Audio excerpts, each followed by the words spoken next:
welcome to Strictly Baseball. I'm Jacob Brown, joined here with Steve Cashin. We're going to talk about the AL and NL West today. Not the whole divisions, though. We're just going to be honest here. There's some teams out there that you look at the rosters, and after 3 seconds, you don't want to look at the roster anymore because it's that bad. So we're gonna skip over a few teams, and then we're going to give over our top 10 left fielders. I don't believe since the last pod that there's been any major moves in baseball. I think, everything's been pretty much over. I'm just checking here to make sure right as we start here. Yeah, just since last time, we'll talk about the Astros anyway. Jake Odorizzi went to the Astros. We'll go over that. Michael Franco to the Orioles. Not that great of a player, just it's the Orioles. And then Danny Santana to the Red Sox, looking for a bounce back here. Jackie Bradley to the Brewers. So just little stuff, doesn't really matter. And then, by the way, we did our Royals preview last pod, and right after I uploaded it, Gerard Dyson signed Royals after a few years of leaving. So just add that to our preview. It doesn't really impact the team that much, but he went to the Royals.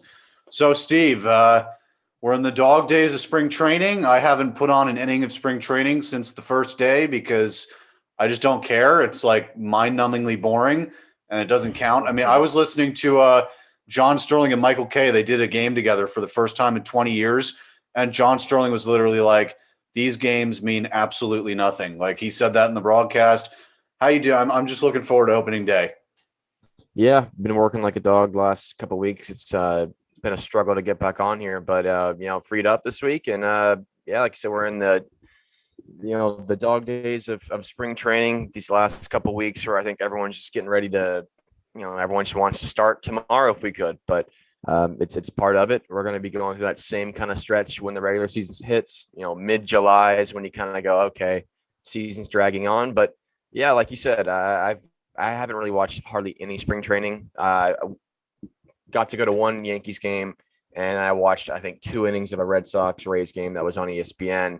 But yeah, these games mean absolutely nothing. If anyone that sits at home and watches their team and really freaks out and loses sleep over their team losing in spring training, get a grasp on baseball. This has no bearing on what your team's going to be come April, May, June, July, whatever. So there are some things you can look at in spring training where, hey, if your starting pitchers are coming out and they're getting rocked and their stuff's not moving, you're not being consistent in the strike zone, you can worry about certain things, but as a team as a whole, you can't really take it for much of anything. So we'll be getting here started. I think opening day's 2 weeks from today. So we'll be getting here started shortly, and I can't wait.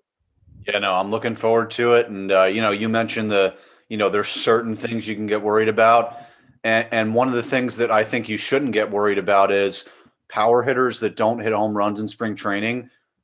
Who cares? Like, I'd rather see you in spring training, base hit to right field, base hit up the middle, double in the gap, 7-pitch walk.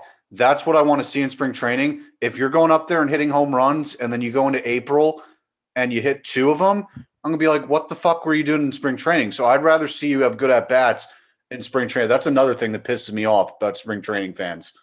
Yeah, no, like you hit it right on the head. It's in spring training, you want to work on things. And that's what these hitters and pitchers, they go out and work on. If you're a pitcher, let's say you're going out there, I'm going to throw, all right, my pitch limit's 35, 40 pitches. I want 28 of 40 to be strikes. That's what you work on. I'm not going to strike everyone out, but I want to be in the zone. As a hitter, hey, I want to walk, get on base, work the opposite side of the field. I don't need to be hitting home runs. Those will come naturally for these power hitters like Stanton, Judge, you name it, like for the Rays, Randy Arozarena, Arenado, Tatis, whoever. You look at all the stars, they're not working on hitting home runs. They want to work on situational baseball that will get them ready come when they're making these late postseason runs and help them win games down the stretch. Those are the things that, common fans don't really quite understand. They go and see it for face value and go, oh, why isn't this guy batting 350 with 10 home runs in spring training? It's like, no, listen, they're working on things.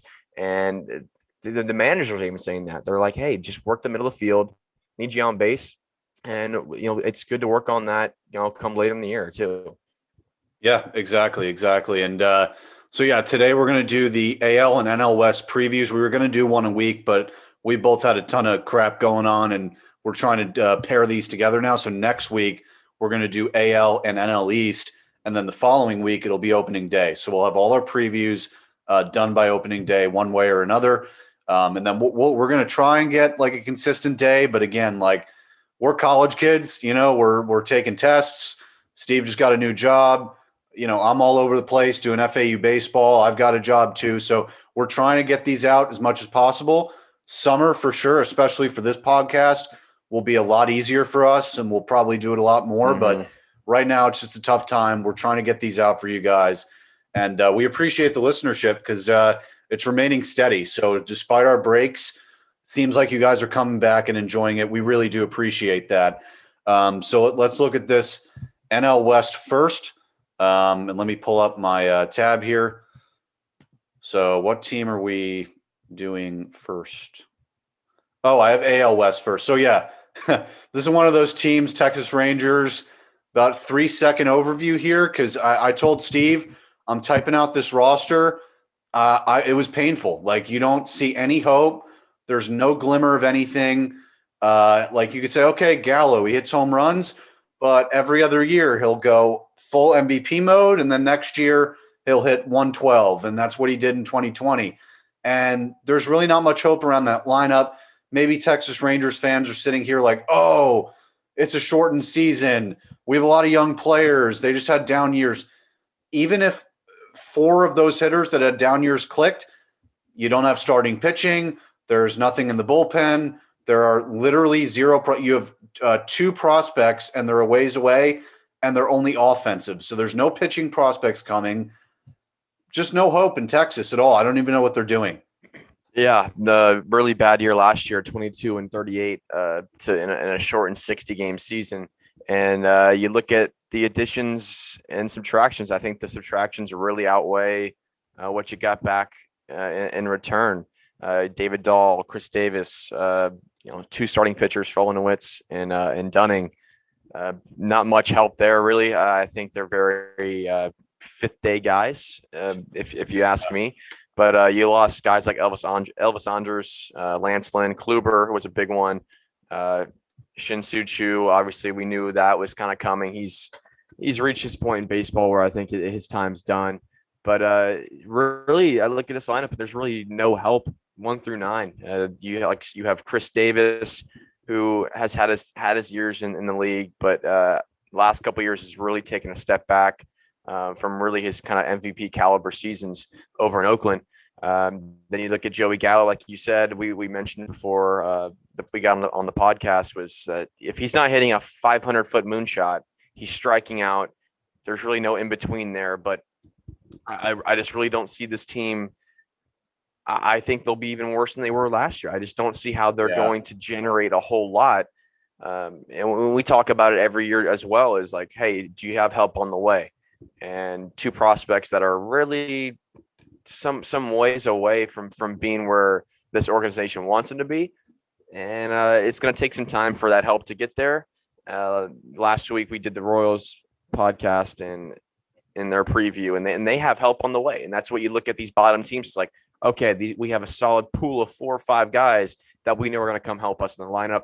The Rangers lack that ability, and I just think they're going to struggle to score runs, keep people off the scoreboard. I just think it's going to be a mess over there in Arlington.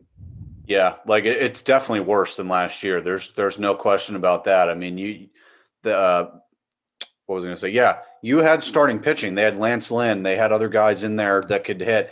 You had Danny Santana, who the year before had a really optimistic year. Shin-Soo Choo is gone. And, honestly, a weird one, Elvis Andre. He's been there since I started watching baseball, and now he's in Oakland. We'll talk about the A's in a second, but just really dreary. And for a stadium that's taking 100% capacity, there probably won't be 100% capacity that often. So it's pretty depressing. I mean, just to be nice to Rangers fans, I mean, I guess you could say Dane Dunning, decent year, Fultonevich, rebound candidate. That's about all I can say, really. I mean, maybe get some trade value for Gallo or Willie Calhoun. That's about it. So let's move to the Los Angeles Angels. We've talked about them without previewing them a lot. Mike Trout, get out of there, please. Okay, you're turning 30 this season. which, I mean, first of all, the fact that he's turning 30, yeah, like that's ridiculous.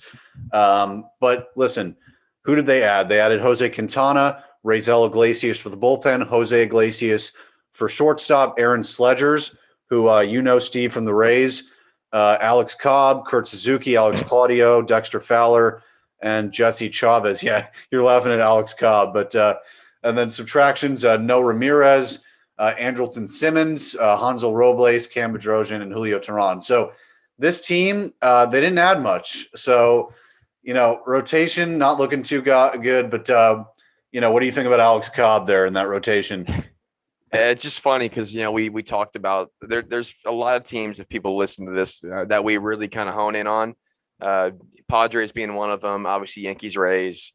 And we have some interest in the Angels because we like Mike Trout. As baseball fans, you want to see this guy succeed, and they give him no help. They're every year. I feel like this is like I'm on the movie Groundhog Day, where I'm living the same day over again. Like the Angels do the same thing every year. It's like, okay, we have Mike Trout, we have Shohei Ohtani, who's been there for now, I believe this is third year. Yeah, and gets injured for like 75% of the year. Yeah, and he did a great job in getting Rendon last year. But other than that, they need pitching help. And I'm looking at the additions here. Yeah, you went and got Alex Cobb. He's a guy who can save you innings, I guess, if you want to look at it in half glass full kind of deal. But Sluggers, he was a guy not really used a ton in the Rays bullpen, but he's got some stuff. He can throw kind of hard. He can throw hard. He's got good movement. Can he take on a full workload? We'll see. But I just think this Angels team is talented enough to win.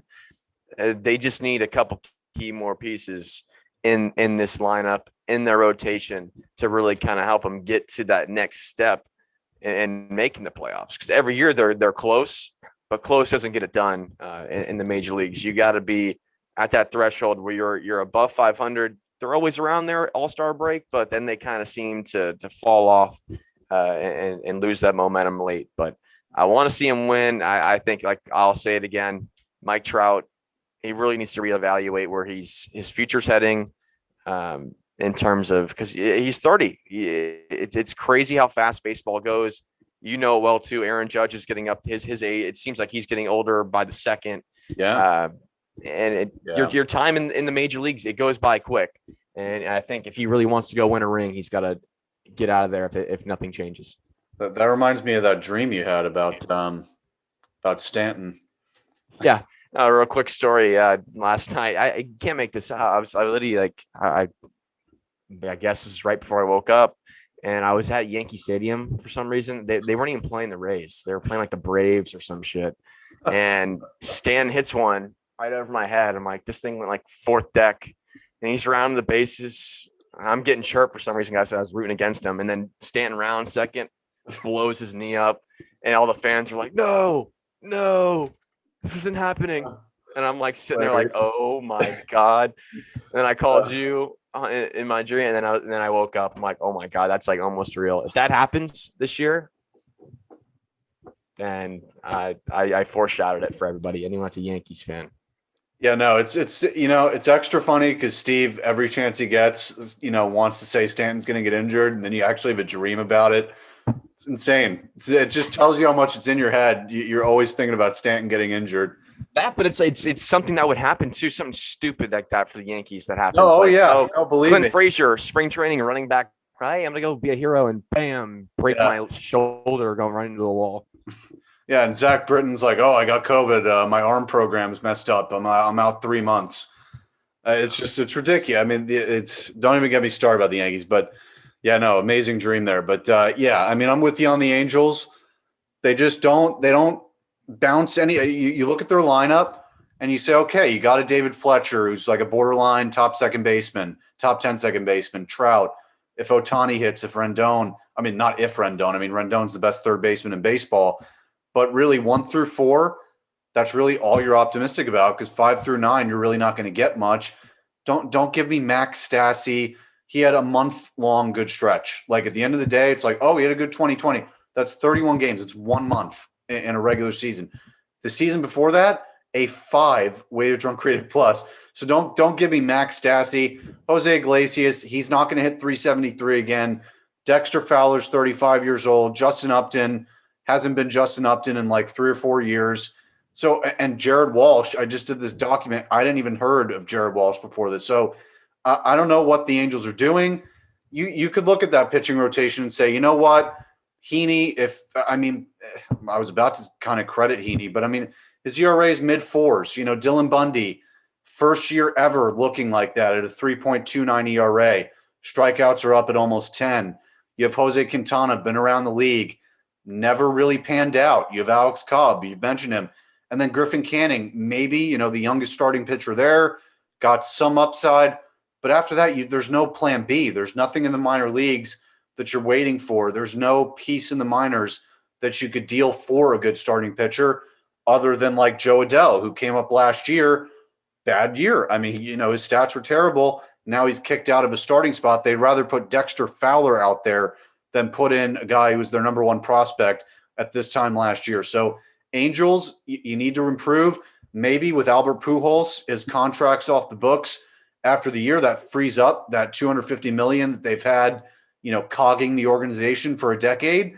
That might help them go get a pitcher. I don't know. They're just in hell, and Trout needs to get out of there. Same thing with Rendon, quite frankly. So let's move on to the Seattle Mariners. And at this time last year, if you had told me that I'd be more optimistic about the Mariners than the Angels with Mike Trout, I would have laughed you out of the room. But you know what? They've got a pretty good roster. It's not great. They're not going to make the playoffs. They're not going to be 500, but they're getting there. So you look at that lineup, J.P. Crawford at short, Mitch Haniger finally coming back. He plays right field. Kyle Lewis, really great rookie year in center. Kyle Seager, big year at third base. Then Ty France, the DH. Dylan Moore, Taylor Trammell, who's the number 51 MLB prospect in left field. Then Evan White and Tom Murphy, who was off in 2020. Who did they add? They got James Paxton back. They added a few pitchers, and then they lost a few pitchers, not really important guys to their team. And then on the bench, they have Luis Torrens, a catcher, who's young. He used to be a Yankee catching prospect, outfielder Jake Fraley, and then a few utility guys. So lineup, I mean, you got Seager, you got Kyle Lewis, Ty France had a good year. But the main thing for me when I look at them is who's coming up in the future. And this, they have Jared Kellenick, number 9 prospect in baseball, 22 years old at some point this year. He's turning 22, 291, 23 bombs, 68 ribbies in 117 games in 2019 in the minors. When he comes up, he's definitely going to take an outfield spot. Then you have a 20-year-old outfielder, Julio Rodriguez, number 15 prospect in baseball. They have a few pitchers that are 30 and 35. Like I mentioned, Taylor Trammell getting the shot this year. So I like where the Mariners are headed more so than where they are right now. Yeah, no. I'm looking at their record here. They finished 27-33 last year. They had a stretch there where they kind of had a chance to hunt down that second spot and in that division, the wild card as well. Just kind of didn't. I don't think they had enough offense to get it done against Houston. That one stretch they had, I think it was a 6-game. They played them 6 games in a row or something like that. But I say it, the hungry dog runs faster. And, we had an argument in our group chat the other day about, big teams and payrolls, like the teams with less money, the less talent, they seem to play well and they run faster and they seem to want it more than these teams that pay more money.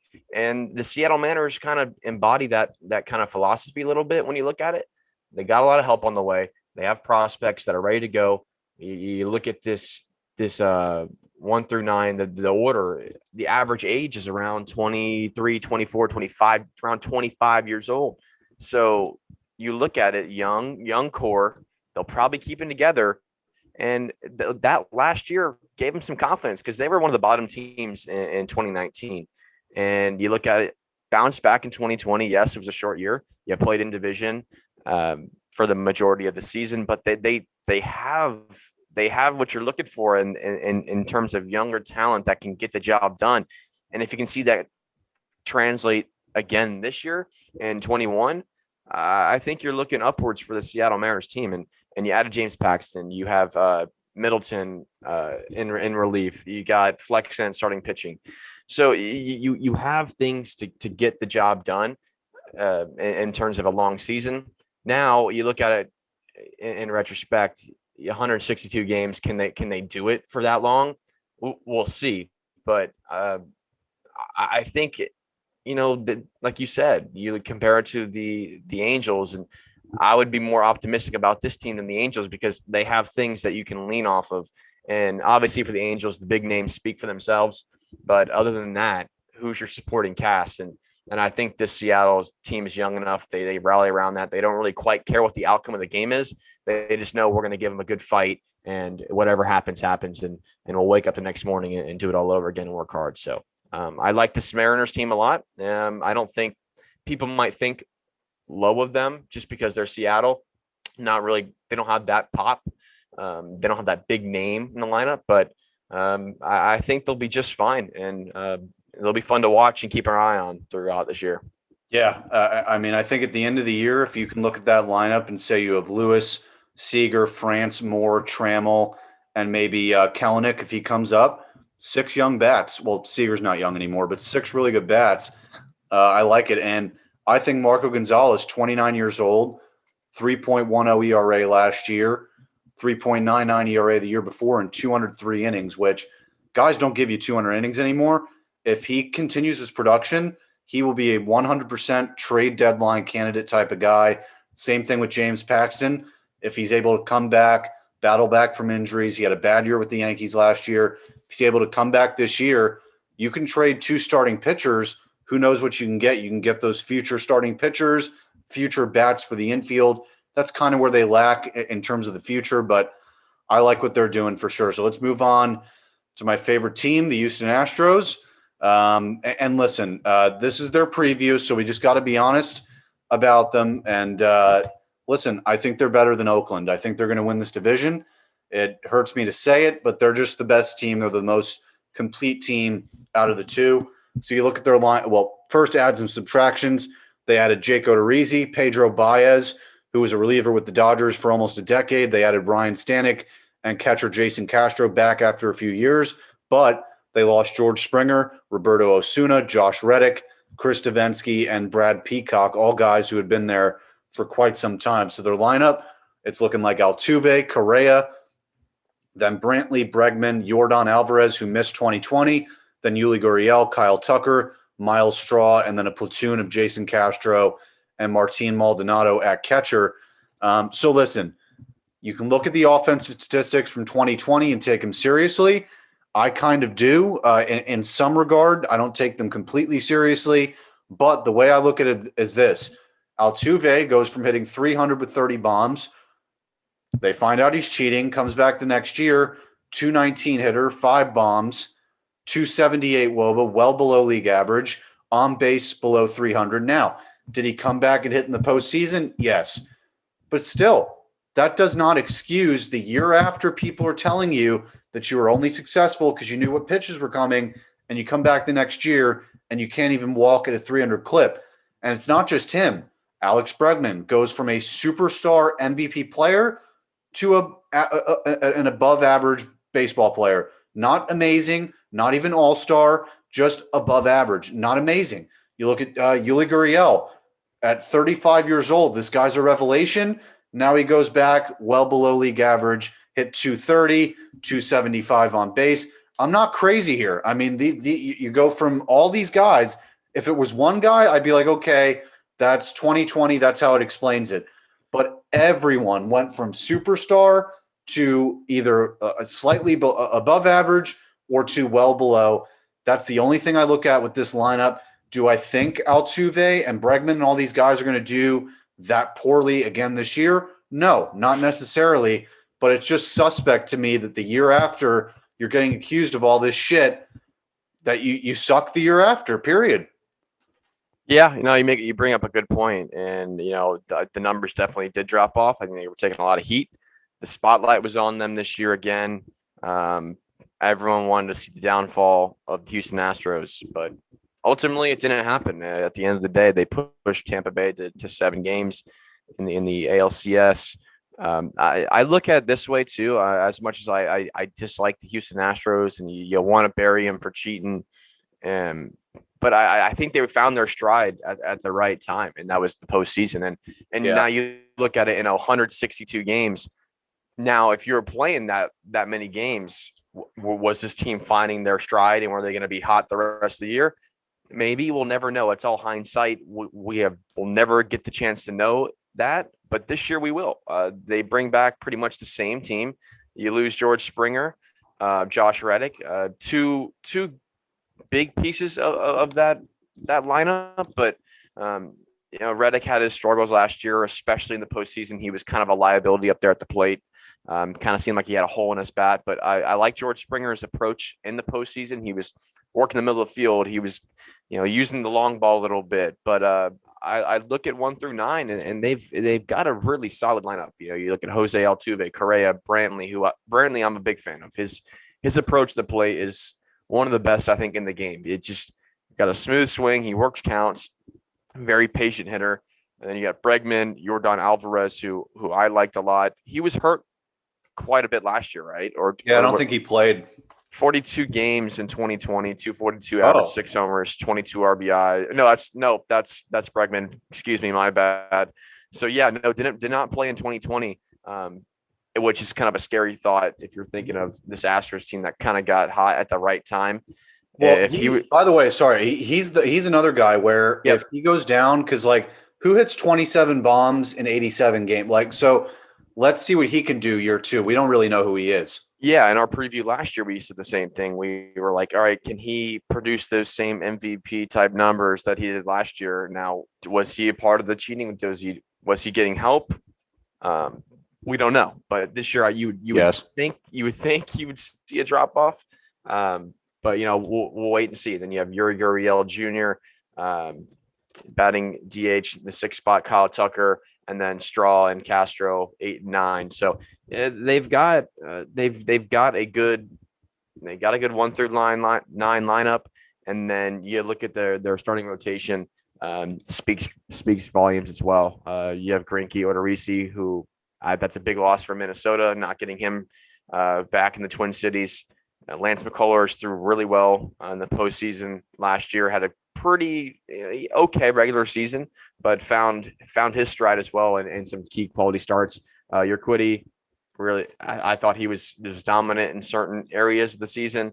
And then Javier, he was really good in glimpses as well. So they've got a solid 1 through 5. Is Verlander? Is there any update on him? Yeah, so Verlander just threw actually yesterday for the first time. It hasn't been a year yet. They said a year to 14 months, so probably mid-season for him. And then Framber Valdez, the lefty that was dominant last year for them, he might be out for the season. So that he would have been probably their 2 starter to start the year over Odorizzi. That hurts, but like you said, they still have a good 5. Yeah, no, you look at this rotation, this pitching staff, and I don't think anyone would be complaining for the Houston Astros. And potentially you have Verlander coming back, mid-year and giving you some help. So if you can just ride the storm, right the ship, then you'll be in good shape, and you should be in the postseason. But I look at this team, and they're the most complete in the division. I think they're going to be hard to beat. 162 games. How are you going to compete with this team? Day in and day out? I think they're going to be one of the more dominant teams in the American League. But we'll see. It all plays stuff out. It's all hearsay. But I really like the Houston Astros and pretty high on them this year. And I also think too, Forrest Whitley, number 17 prospect in baseball, starting pitcher, 23 years old. He's 6'7". The only problem with him, I know, for a pitcher especially, but this guy has been injured 5 times. So, he's been a top-rated prospect for years. He just has not hit the big leagues because he's been injured every time. So maybe if they can get him in at some point and he's actually that number 17 prospect like they think he is, that could change everything. You're talking, once Verlander gets back, if you have Greinke, Verlander, Whitley, Odorizzi, McCullers, or Urquidy, Javier, you're talking you have 7, 8, 9 starting pitchers. Some of them shift to the bullpen for the playoffs. you're starting to talk the Astros are totally back. So this team, we just got to be honest. They're there. They've got the pieces. It's just, let's see, over 162. And now we move to the Oakland A's, who, man, they every offseason they change, but this year especially. So they added Trevor Rosenthal for the bullpen, Mitch Moreland, Sergio Romo, Elvis Andrus, Adam Kolarek, bullpen pitcher from the Dodgers. Who'd they lose? They lost a lot of people. They lost Liam Hendricks, best reliever in baseball, to the White Sox. Marcus Semien, one down year, boot out the window to Toronto. Chris Davis, gone. Mike Minor, gone. Joaquin Soria, gone. Robbie Grossman, Tommy La Stella, Jake Lamb, Sheldon Noisy, all gone. So they really, they always do this, but sometimes not to this extreme. But they still have a good baseball team. Are they a playoff team? We got to see. Last year, you're like, yes.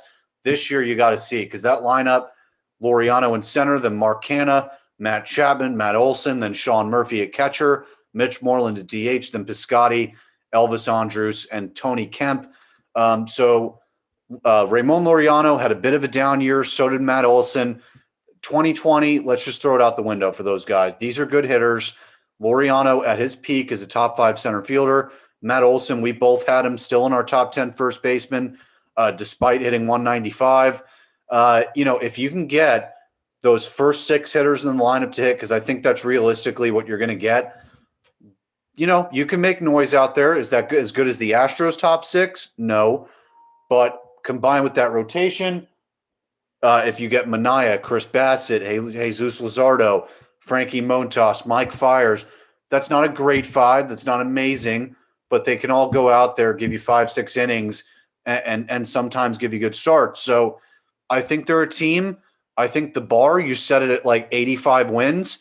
I think tops, they're a 90-win team, but I think they're definitely 85 to 90 wins is how I look at them. Yeah, they're in that wild card threshold, I think. If you look at it right now, I think, what's the format for this year? Is it going back to division winners and yeah, I don't think it's expanded. Yeah. Okay, yeah. So I would have them right now as one of my wild card teams within the mix of those teams. But yeah, before jumping into this lineup, you make a good point that this team, doesn't do this to the extreme. They lose some pieces, but they find a way to replace them. They kind of like the Rays. They're the Tampa Bay Rays of the West. It's like they don't have the means to pay guys extended crazy contracts, but they do a good job in finding a way to replace it. But this year they still got a good baseball team, like you said, 1 through 9. There's a lot of help there. I like the Elvis Andre signing. That's a guy who killed the Rays in my early years of watching. ALDSs were, here's Elvis Andrus, always up when the time mattered. He finds a way to get base hits. He gets on base. Had a really bad 2019. 2020 he had a bad 2020. 2019, excuse me, he had 12 jacks, 72 RBIs, 275 average. So if he gets back to 2019 Elvis Andrus, that's a good 8-hole hitter to flip the lineup. And then obviously 1 through 5 speaks for itself with Matt Olsen, Chapman, and Canha. You got rid of Chris Davis, which I think was a good job on their part. I think he was a good clubhouse guy, but I just think in that lineup, you can't afford to have a liability that just can't seem to get on base and get his job done. But overall, I like Mitch Moreland at the DH spot as well. He's a little bit older, but he still finds a way to get the job done. Above average hitter in today's game, but I really like this Oakland A's offense, and I think they'll be just fine. We should see them back in the postseason again, unfortunately in that wild card spot if everything goes to plan with Houston. But they also have a good 1 through 5 rotation that I'm pretty solid on as well. Yeah, and that's not even counting the AJ Puck, number 53 prospect. He might be in that rotation at some point too, and kick out someone. You never know. They're definitely starting him in the bullpen, but the bullpen to me is their strength. And they lost Joaquin Soria, so even losing him and Liam Hendricks, they still have a good bullpen. I mean, Trevor Rosenthal, Yusmeiro Petit, Jake Diekman had an 0.42 ERA, Sergio Romo with 3 rings, JB Wendelken, Lou Trevino, Adam Kolarek, ERA under 1. So every guy in that bullpen can deal. And I think even if, a Mike Fiers, mid-4s ERA guy, he doesn't give you a good start, you can piece it together every day and not really have to worry about it. I think that's what's going to carry them, because I honestly think they've got a top 3 bullpen in baseball right now. Yeah, they do. And that was really their strong suit last year as well. It was managing the beginning of the game. Can our offense score enough runs? And if you get us to the 6th inning, we're going to find a way to get us through 4 innings, and we're going to win this ball game. So, losing Hendricks in the back end, or did they wait, hold on. Yeah, they lost Hendricks. So, I think they're still in great shape in terms of the back end bullpen. A lot of guys with low ones, even below 1 ERAs. So, I think they have a lot to work with there. And like you said, Puck could end up, entering that rotation at some point in the year, and then maybe a starter comes in and takes the bullpen duty. But I think the pitching is the strong suit for the A's. Back end bullpen wise, that's what's going to win them games when it matters come late July, early August. Making that push into summer to solidify yourself as a contender come October. So. Yep, I'm with you there. I mean, it's going to be neck and neck between the A's and the Astros, and it's going to be one of those things that you watch for the entire year. So now we'll move on to the NL West. We'll breeze over the Arizona Diamondbacks and the Colorado Rockies. Just nothing to say for both teams. I mean, the Diamondbacks didn't have much of an offseason. They didn't lose anyone important. They didn't gain anyone important other than Joakim Soria, who they're going to end up trading in July. Same thing with Asdrubal Cabrera, probably. He'll be trade bait in July. And there's just not much to say. I mean, period. I mean, the one thing, though, the weird one is Katel Marte. I knew in 2019, and I didn't say it because I didn't want to be mean. He went from hitting 2 home runs a year every year to hitting 30 and 90 in 2019, hit 2 home runs in 2020. Complete fluke of a 2019. Yeah, that was probably one of the more surprising things not in baseball, but if you're a fan of just the game and you watch it like we do, and you kind of analyze every team, that was one guy that we were looking at. Okay, that's going to be he's going to be the lead way guy for this lineup, and just talk about just an epic downfall. Just fell off a cliff in 2020. And yes, we go back and forth on what stats we throw away, keep for certain guys, but this was one where it really went sideways fast. You go from 32 jacks to 2 home runs, 92 RBIs translates to 17 and 20. I mean, that's quite that's huge, monumental drop off there. So that's 30 home run difference. And if he was around 15 homers and 40 RBIs, you'd be like, okay, that was a good year. That's a great year, actually. But even a little bit below that would have been fine. But just to only go 2-17. At the leadoff spot too, it really hurt the Diamondbacks offensively, and they just really couldn't find that catalyst all year. And we were waiting for them to pick it up, and at a certain point, but in a shortened year, you can't afford to lose games early. They couldn't find the steering wheel, and ultimately hurt them at the end. Yeah, because they paid for Bumgarner. They had Starling Marte at this time last year. They were trying to win, and then it just all flopped. I mean, nothing went right. Eduardo Escobar went from 35 home runs, 118 RBIs to hitting 4 home runs, hitting 212. So everything just didn't work out for them. They do have prospects, though. They've got a few of them, actually. A lot of them came from the Zach Greinke trade. They've got 4 or 5 guys in the pipeline from that. Not necessarily top 100 guys, but to them can be major contributors. Plus, they have 1, 2, 3, 4 in the top 100. So they've got guys on the way at the very least. They're not in complete hell. They have Zach Gallen at the top, 26 years old, ERA under 3 the last 2 years. And the last thing I'll say about them is Bumgarner. When I was watching, John Boy did their season preview of the Diamondbacks.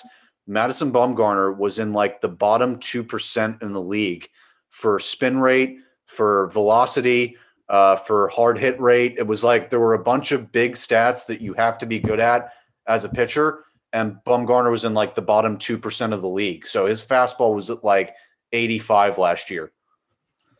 Yeah, it's hard to kind of really take in because Bumgarner, not too long ago, he was one of the most dominant pitchers. Him and Kershaw were like the pedestal of what you wanted to be as a starting pitcher. And throwing from the left side, him and Kershaw, they were the guys out west. And now, obviously, as age and time goes on, you're not going to be at the top forever.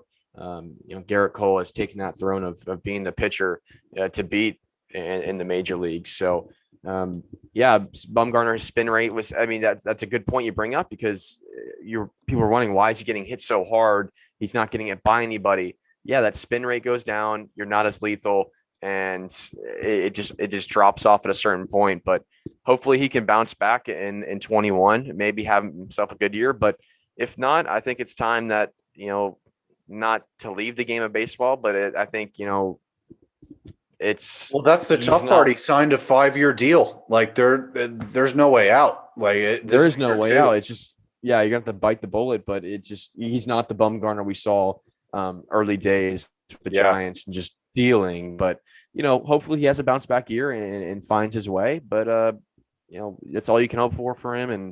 And I want to see him play good baseball because that's a guy I grew up watching, and being a left-handed pitcher myself, early, playing high school baseball and stuff. That was a guy I kind of envied and watched for a long time. So hopefully he can find his way again.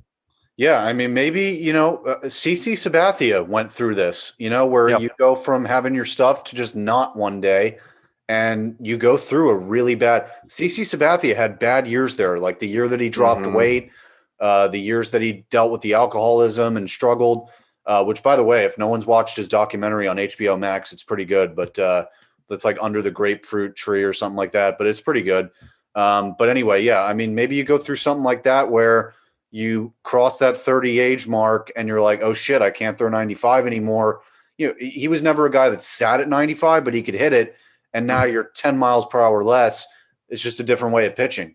Yeah. And as a pitcher, one day it's the worst feeling ever. And I pitching in high school, it's a completely different game, but it's the same premise. Some days it feels like you're throwing a damn Rubik's Cube and you can't find the strike zone. You're like, what is going on? It's probably one of the most frustrating things because in this sport, you're on an island. It's an island game. You're pitching on an island and you're by yourself. Only you can help yourself. And when you're at the plate, it's only you in control, you against one other guy. And so as a pitcher, maybe he's going through some things right now. Like you said, CC, it's a great point. Had those few years where, hey, I just can't find my stuff. It's completely infuriating. But you find it again. You maybe change a few things. You go, hey, I'm not the pitcher I used to be. Let me dial it back a few miles an hour. Let me find something that's going to work. Think backwards as a pitcher. I'm going to find ways to get guys out. Not going to strike everyone out, but I'm going to use my defense and use my strong suits to get guys out. And I think that's what he's got to do. And that's what CC did do when he bounced back after those first few, not first few, but those 2-3 years where he was really kind of in between of where is he going in baseball. Then he found that again, I'm going to pitch to contact, let my defense work, use my offense as well. I don't have to shut guys out, but I'll do enough to help my team win. Yeah, exactly. Like if I'm Bumgarner, look at Mark Burley. He made a full major league career not throwing 90. So like if he was able to do it, he threw a perfect game in his career. Model yourself off of Mark Burley. I think that's something you could do as well. So let's move on to the Colorado Rockies. I want to touch on them like really quickly. First, I have 3 things to say about them. Number 1, they're doomed. They got rid of Arenado. They have to do a full reset. So number 2, trade everyone, literally everyone. Get rid of Story, get rid of Blackman, get rid of Marquez, get rid of John Gray. Clear house, like start over completely. And number 3, shout out to Austin Gomber, who looks like he's going to be their number 5 starter. He had a 1.86 ERA last year with the Cardinals, and that's all I have to say about the Rockies. That's it. Like, I don't know why they exist. Yeah, there's just really nothing. Like, talk about, we thought the Rangers were depressing. It's just, I don't even know where to begin with the Rockies. Like I said, at this point, it's clear ship, clear house, and just, I guess, get prospects in return, do a Seattle Mariners rebuild, be awful for a couple years. That's the thing, though. Like the Rockies always say that they're always like, "Yep, we're going to suck for a little bit." Like that's just what they do. Yeah, it's like going to rebuild mode, kind of 24/7. You got rid of Arenado. Story's going to be next. Blackman, he's mid 30s, 30, he's going on 35. Yeah. I don't know. And then you look at the rotation, there's not much there. You have Marquez and Freeland, I guess. After that, there's really nothing. FAU, Gomber, throw him to the left side, young guy. So, there's a glimpse of hope there at the 5 spot. But they're going to be last in the division. They're going to be awful to watch this year if you play the Rockies, and you should be taking 2 out of 3 in sets, 3 out of 4s. I think they're going to be one of the worst teams in baseball this year. I think them in Texas, honestly, like they're the worst teams that we've done. Like we've said multiple times, the Orioles, they have something at least where you could be like, you know what, they can hit. But these teams, they have nothing. Like there's nothing there at all that you could be like, oh, they've got something. Like you could say, oh, well, they've got Story and Blackman. They might be gone by July, so who cares? And they're going to be losing 50 every game while they do it. So it doesn't really matter. So let's look at the San Francisco Giants. They're weird. I mean, they somehow put together teams that win baseball games, period. I mean, like now, not a lot of baseball games, like they were 29-31. We talked about it, like in the playoff time, they almost got in there. Like they were this close to making the playoff, and then they just didn't. The thing that shocked me though about this lineup, they have one guy under 30 years old. Like this might be one of the older teams in baseball. Even their young guys that just got here are 30 already. So from that standpoint, they don't excite you. Like you're not getting excited about a free agent signing of Tommy La Stella, but you look at it and you're like, well, the guy has good advanced stats. He can play multiple positions, lead off for me, yada, yada, yada. Mike Yastrzemski, by the way, he's been pretty damn good. I mean, obviously he's related to Carl Yastrzemski, the Hall of Famer, but he came up 2019. I thought it was an aberration, 20 bombs in 107 games.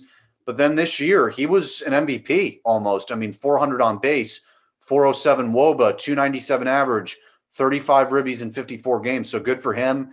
And then after that, it's like, okay, Donovan Solano, he's your 3-hitter. He's just a contact guy. I mean, not a lot of power. He's just going to hit over 300, mid-30s. Brandon Belt, we talked about him on top 10 first baseman. Just years of mediocrity. You have a short little 50-game spurt where you look like World Series Brandon Belt again. Let's see what you do again. Buster Posey taking a year off. Now he's mid-30s. He's obviously not the same guy. 2019, he's like Yadier Molina. Him and Yadi, they can't really hit anymore. So he's going to get a lot of off days. He can't really catch every day anymore. He plays a little bit of first base. And then number 6 hole, Alex Dickerson. Good stats. Got to give it to him. Really high advanced stats. Shows power. Hits for average. And then Brandon Crawford, most overrated player in baseball. And then Mauricio Dubon hitting 9th and playing center field. So, and then, by the way, Evan Longoria turning 36 years old on the bench. Yeah, that's that's kind of where that's him now. He's a platoon guy. It's hard to believe. 36 years old. Wow, makes me feel kind of old. Because I remember watching him. He was the guy in Tampa, and he was 62 landing. Yeah, game 162 against the Yankees. I remember watching that game. I was like, I remember that night so vividly. I was at a baseball tryout, and I come home. My dad comes to pick me up, and I go, "What's the score?" And he goes, "You're not gonna like it. It's bad. It's like 7-0 or something." Yeah, it was. Yeah. I'm like, no, we had it. And then the Red Sox are winning. I'm like, our season's over. All this for nothing. Come home. They come back. Dan Johnson homers. I'm like, Dan Johnson. Jesus. And then Longoria hits the home run. Just electric. Then Carl Crawford drops the ball in left field for the Red Sox. Everyone knows that story's written. But anyway, back to Longoria. CJ thinks Longoria is better than who was it? Who was Derek Jeter? Derek Jeter. Yeah, he was like Longoria and David Wright better than Jeter. Nice troll job, but yeah, Longoria is at a point in his career where he's gonna platoon. He's not an everyday guy. He's older. Yeah, he still can play the game and the position, but I think to start him on the bench for the year it's where he should be. Looking at this lineup overall, I like the young talent they have. I like Dubon. I like Tommy Listell at the leadoff spot, and then how do you pronounce? Yeah, is it Yastrzemski? Yastrzemski. Yastrzemski. Okay. Yeah. So there. Yeah, he has produced good numbers back-to-back years. In 2020, he kind of backed up what he did in 19, kind of showing, hey, it wasn't a fluke. Brandon Belt had average at best last year, batted .309, 9 homers, 30 RBIs.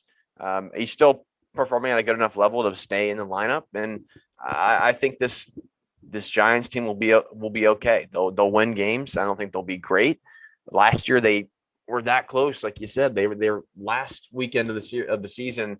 They were, I think, 1 game out, 1 game away. There's like 4 teams that were in the mix, and they got the short end of the straw there. But I think they'll be fine. They're competitive. They're like the Seattle Mariners of this NL West, where, hey, we're not the most flashy team, but we're going to play fundamental baseball and we're going to win games, give you our best effort. And like I said, whatever happens, and we'll give you our best shot. Yeah, I mean, absolutely. I mean, you got guys that know how to work at bats. Most of them are vets. They've been there, done that. Belt, Posey, Crawford, 3 rings each. So those are big leadership people to have in the dugout. And that's one of the big things too. This might be it for them for being with the Giants, for all 3 of them. I think Brandon Crawford, I believe his contract is coming up. They're not going to bring him back. They've got a shortstop prospect, number 29 in baseball, Marco Luciano, on the way. Brandon Belt, he'll be probably trade bait, dealt out. Buster Posey might retire. Johnny Cueto's contract is up. So, like, this is it. I mean, after this year, you're not going to have anyone left from those old World Series teams. And, yeah, I mean, for Giants fans, this might be one of those sentimental years. But, you look at that starting rotation, not much there. They're going to need some work. Bullpen, not that great. So we can move on to the teams that we actually have fun talking about now. That's the Padres and the Dodgers. So the Padres last year, 37-23. They lost Kirby Yates, Trevor Rosenthal, Joey Lucchesi, Garrett Richards, Mitch Moreland, Jason Castro, Francisco Mejia, and Luis Patino, and Zach Davies, all out the window.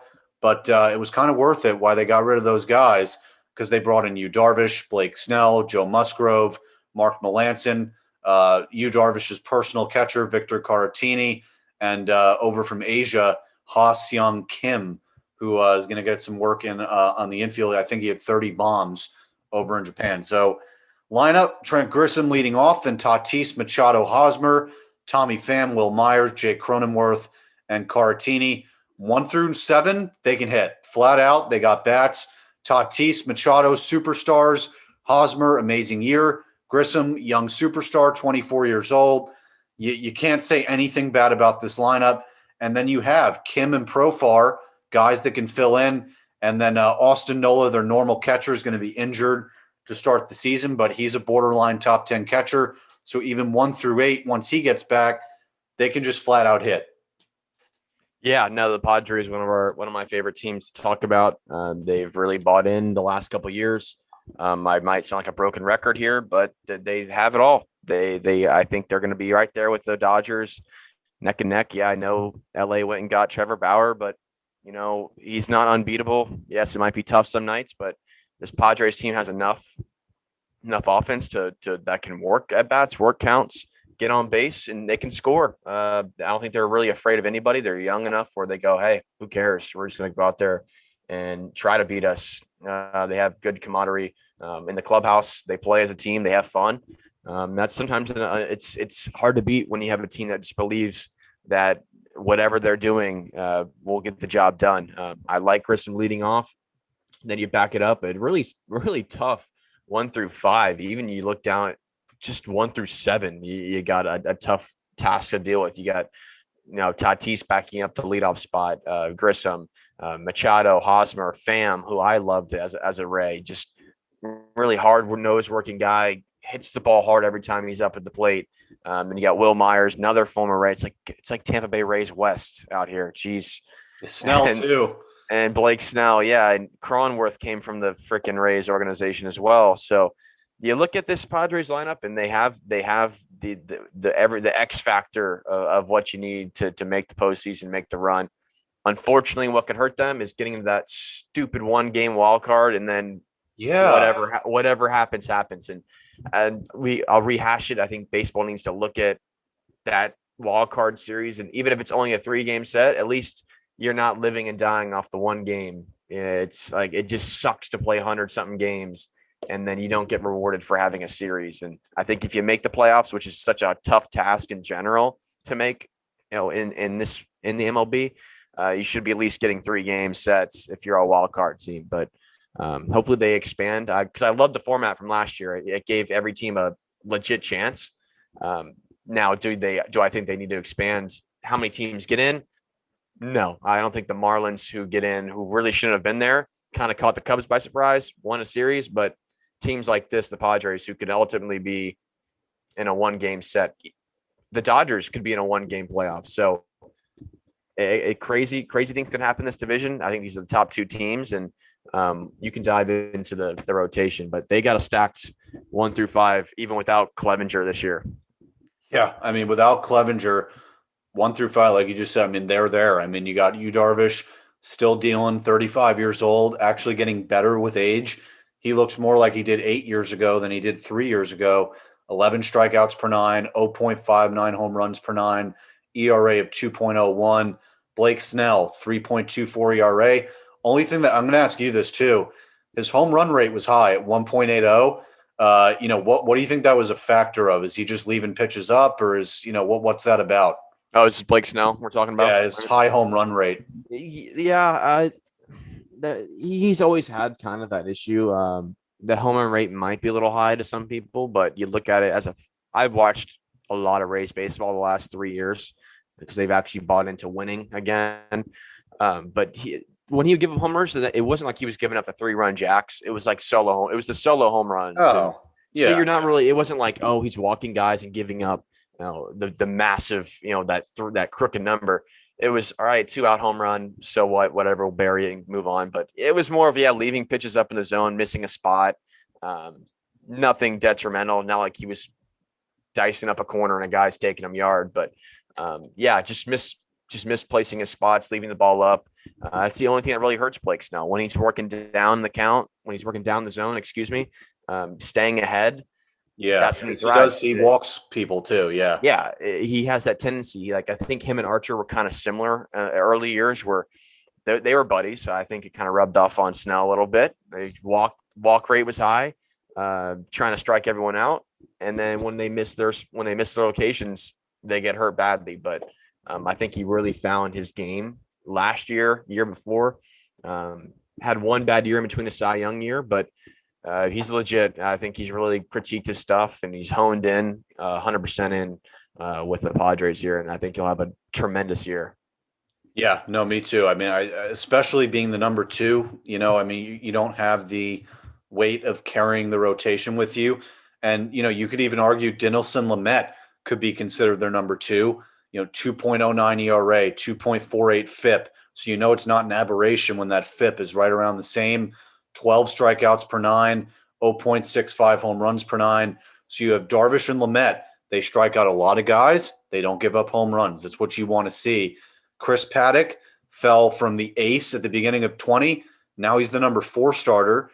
I'm going to be interested in him. He's going to be the most interesting guy to me because with Clevenger coming back next year, with Mackenzie Gore, who's the number 3 prospect in baseball, left-handed pitcher, if Paddock doesn't do well this year, I feel like he's out of town. I mean, you just don't have spots. If you've got Clevenger and Gore in your system, you got to find spots. And if Paddock isn't that guy, he might be out the window. And you might, see them say, you know what? Well, I'm just thinking of it as an example. Tommy Pham struggled again. We need a left fielder long term. We need to trade Paddock to get a good left fielder. Maybe something like that happens. Who knows?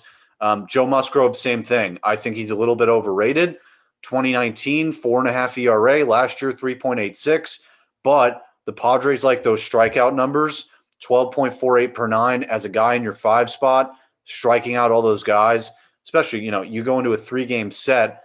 and it's Paddock, Musgrove, Darvish, and Musgrove's the middle guy, and you're like, oh crap. I mean, I got guys in there every day that can strike me out. So I think for both Paddock and Musgrove, these are prove it years because you've got two guys that could replace you next year. I think that's going to be important.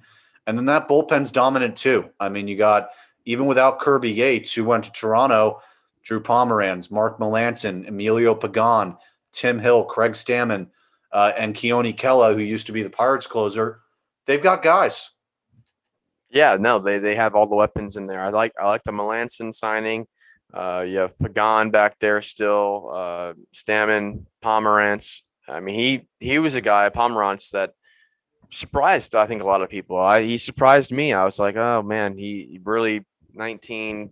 I didn't really hear much from him. And then last year, I think he had a bad beginning of the year. That's what it was. It was bad early start. I think it was 10 games. And I'm like, this Padres bullpen's going to struggle. That's going to be their Achilles heel. Then they found their way. He found his way. He found the zone, pitching to contact. Ground ball rate was high. And then he proved to be one of the bigger pieces in that Padres bullpen. But no, it's a complete team. They have the hitting, like I said, they 1 through 5. I'll touch on the Paddock thing, like that you mentioned. It is a prove it year. It's I think he's the odd man out right now. I think right now Musgrove would take the notch over him if they had to decide between the two. And then Clevenger coming back next year. Yeah, you're gonna have some tough decisions to make, but strong rotation. They have a solid back end bullpen. They have prospects that are right there on the cusp too. Number 3 left-handed pitcher Gore in the system. You have Compensano. You have Abrams, 20 years old at shortstop. Yeah, which, by the way, you don't really need a shortstop. I wonder why. You don't need it. You have a guy long term, and I think that's just one of those things that you're keeping in the bank for. Like you said, you package up a deal, and the rich get richer. I guess you could save that for a rainy day and throw him out there in a deal, and you get some. If you need a piece in the lineup to go win you a title, hey, watch for that this year. If they need someone at 7, 8, something to get them over the top, maybe a starting pitcher to help them. If Paddock struggles and goes sideways, hey, then they could look for something there. Yeah, and that's the genius of AJ Preller, the Padres GM. He got Darvish, Clevenger, Snell, Musgrove. Yeah, those 4 guys without giving up Mackenzie Gore, without giving up CJ Abrams, without giving up Compensano. It's nuts. We both said it. We were kind of mind blown by the fact of when the trade was finalized and came through. It's like, well, they must have given up their top end prospects, right? No, they kept the farm intact, and they didn't give up much. And that's really a genius work done by the GM and the higher ups over there in the Padres organization. They still have room to grow. They got pieces to win now. The Padres are going to be a team that I think if you're a fan over there, it's going to be a fun team to watch for years to come down the road, at least the next 3-4 years. And then you go from there. But that's a long time in baseball. And it's win now mode in San Diego. And I'm glad they're finally doing it because they've really haven't been a great team throughout their tenure, but they're on the cusp now. They're close to being that team to beat. You still got LA, but they're pretty damn close. Yeah, and let's move on to LA. And I hate to say let's breeze over the Dodgers, but everyone knows what they are. I mean, they're defending like the champs. Yankees. Yeah, I mean, you know what they are. The most important thing to me is who they lost. Kike Hernandez, Jock Peterson, Pedro Baez. Those guys have been there forever. I mean, Kike is the heart and soul of that team. Jock, he's been a big guy for them. Baez has been there for 8 years.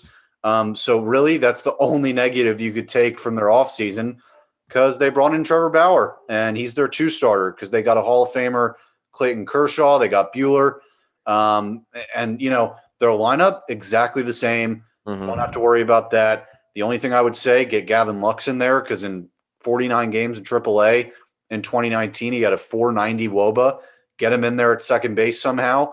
I get it. Chris Taylor, AJ Pollock, they can really hit, but get Lux in there. And this is where the DH not being in place even for 1 year, and this affects the Padres too. You don't get those extra ABs for some of these guys. Like the Padres, they'd be like, you know what?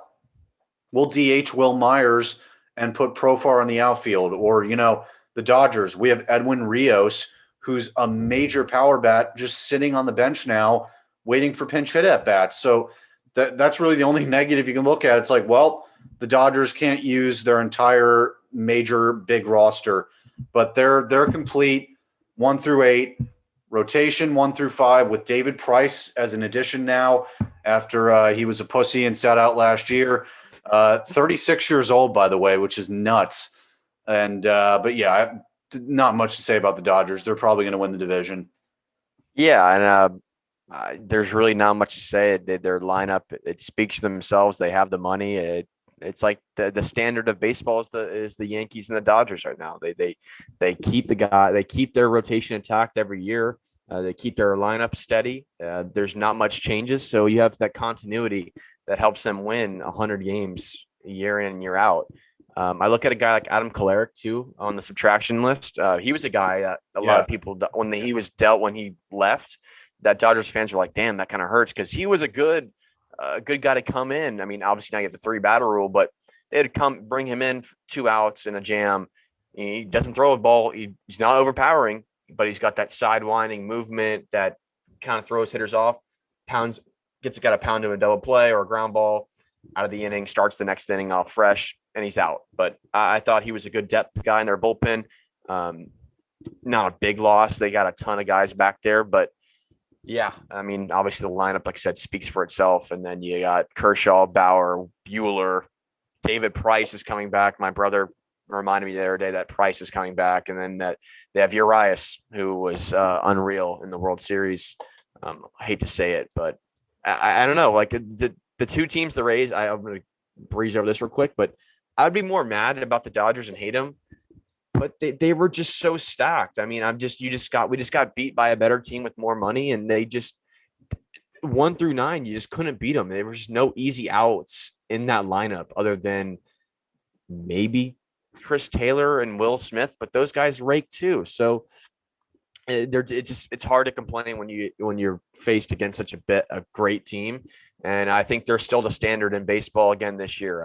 I would give them the edge right now in this division, just because we just got to see the Padres in live action with what they got. Now the Dodgers have exercised those demons. They got the monkey off the back, and who knows, maybe they'll play more confident than they already have been playing. And now that the lid's off for them, they can try to go back to back, and they have definitely the personnel to do it. No, I mean, yeah, I mean, absolutely. And yeah, I mean, I would feel the same way as you. Don't overreact at that World Series loss. Is just a situation where you have a payroll that's above the luxury tax against a team that can't pay for anything, and just getting there is an accomplishment for the Rays. And the Dodgers just had it coming too. I mean, this is year after year after year after year. If they had lost that World Series, this would not be the same offseason, I don't think. I think you would have seen some guys just dealt away saying, we got to shake things up because, we added fucking Mookie Betts and didn't win a World Series, but they did win. They got over that hump, and now it's about, can we do it again, back it up? And, they got Trevor Bauer to do it, who might be, top 3 pitcher in baseball, and he's their number 2 starter. So it's insane. Yeah, so let's move on and breeze through. Let's do this quick. Top 10 left fielders. And here's the thing for people that might be confused. Juan Soto was a left fielder his whole career. He's now in right field. Kristen Yelich was in right field in Milwaukee. Now he's in left field. So just so people don't freak out and they're like, oh, where's Juan Soto on your list? They switch positions. So chill out. Okay. So here we go. So just missed for me. Anthony Santander, Eddie Rosario, Alex Dickerson. We just talked about, very close off the list. And off my list from last year, Austin Meadows. Well, actually, they're not off because they're off, but Austin Meadows, JD Davis, Juan Soto switch positions. Actually off my list because of performance, Kyle Schwarber, Tommy Pham, and Brian Reynolds. So they're off because of performance. Honestly, Meadows would be off of it because of performance as well, but he did switch to right field. So let's look at that top 10. Mark Canha, number 10 from the A's, doesn't get enough respect. This dude just flat out hits, consistent stats year after year. A 25 home run guy, decent defense, walks, good advanced stats. Jesse Winker from the Reds had a really amazing year. 396 WOBA. You love to see that. 12 bombs in 54 games. I have Clint Frazier from my Yankees at number 8. It's not biased. MLB Network had them had him in their top 10. All the insiders had him in their top 10. He was a Gold Glove candidate, on base of almost 400, showed some power in 40 games, and now he's going to get the starting job over Brett Gardner for the Yankees. We'll see how he does. I have Lourdes Guriel Jr. from the Blue Jays at number 7. Another dude just flat out rakes. 20 games in 84 games in 19, 11 home runs in 57 games this year. Hit over 300 in his prime at 27. Walks a lot. I like this guy, especially now, protected in that Blue Jays lineup with Springer added, Semien added, like that. So Eloy Jimenez in my number 6 spot really went up this year. I know it's a short sample size. We always knew he had the power, 30 bomb guy every year, but now he's starting to get there with that average, starting to walk a little bit more, advanced stats going up. I have your guy, Randy Arozarena, at number 5. Now, I know you probably have him probably fucking number 2 or something like that. Now, listen, he was amazing. Don't get me wrong. It's 43 games. I want to see it again. He is postseason, 10 home runs in 20 games. Absolutely insane. 442 on base, 515 WOBA, 239 weighted run created plus. He was Babe Ruth in the playoffs. Don't get me wrong. I love the guy. It's 43 games. Number 4, I have Dom Smith. He's done it longer, period. 89 games in 2019, 282, 11 bombs, 25 ribbies.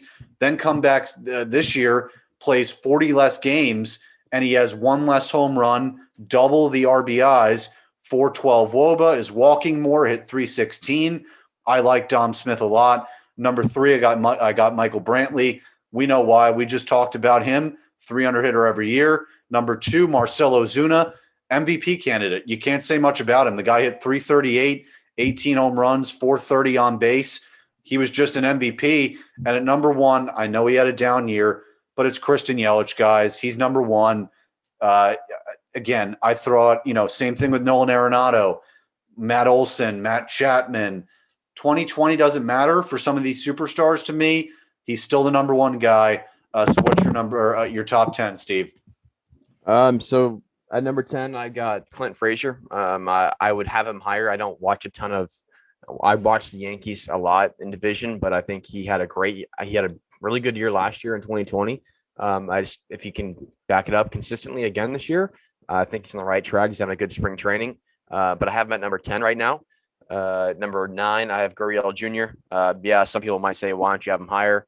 Same thing. I want to see him do it. He's done it at a high level. He's 27 years old, still young, batting around 300 the last couple of years. So he's still a great talent, but I think guys ahead of him have done it at a higher level, just a little bit more. Number 8, I have Jesse Winker from Cincinnati. Number 7, I have, hold on. Yeah, 10. God, I fucked up the order. I scratched somebody because they were in right field. So yeah, 8, Jesse Winker. At number 7, Randy Arozarena. Whoa, you have him lower than me. Yeah, people would think I have him higher, but I take it with a grain of salt. He's a great talent, but it's a short sample size. I can't as a fan, I can't put him up so high when it's only been 1 season. It's not like if he did that in 162, I'd have him way higher. But if it wasn't for the guy, the Rays wouldn't have made it to the World Series, flat out and simple.